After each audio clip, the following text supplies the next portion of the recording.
മഹാനവരികൾ ഒരാളെയും ആക്ഷേപിച്ചിട്ടില്ല, മഹാനവരികളെയും ആരെയും മഹാനവരികളെ ആക്ഷേപിക്കപ്പെട്ടിട്ടുമില്ല.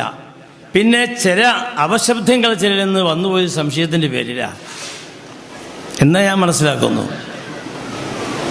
ഈ ദുയ്യൂബന്തി ഉലമാവിനെ പറ്റി വാസ്തവത്തിൽ നമ്മുടെ ദർസുകളിലൊന്നും പഠിക്കൽ കുറവാണ്, അവിടെ പോയവർക്ക് അറിയാവുള്ളൂ.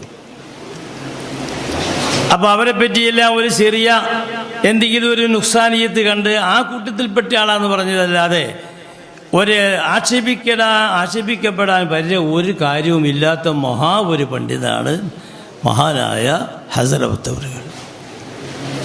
ഈ മഹത്തായ സ്ഥാപനം ബഹുമാനപ്പെട്ട ശൈഖ് അവറുകളുടെ സഹചാരി നൂഹ് ഉസ്താദ് അവറുകൾ നബറല്ലാഹു മർകദഹു മഹാനവരുടെ ശബ്ദമാണ്. ഒരു സഹചാരി അബ്ദുറഹ്മാൻ ഹാജി കുഞ്ഞുണ്ണിക്കര നവ്വറല്ലാഹു മറാഖിദഹും, ഹാശിം തങ്ങൾ, അങ്ങനെ നീണ്ടുപോകുന്ന പട്ടിക.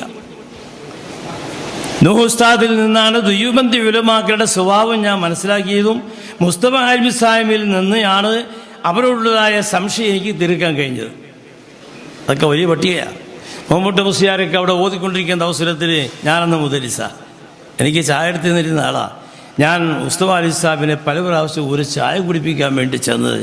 അത് പറയാം, മോനെ മുസ്തഫ അലി സാഹിബ് ബാക്കിയാത്തുൽ ബസ് ജമ്മുൽ ജുവാമി എൻ്റെ പ്രധാന ശൈഖായ താജുൽ ഉലമാ സഖതുല്ലാഹിൽ നിന്ന് ഓതിയിട്ടുണ്ട്.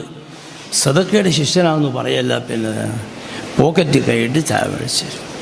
അള്ളാഹു ദർജ ആസിയായി കൊടുക്കട്ടെ ആളുകൾക്ക്.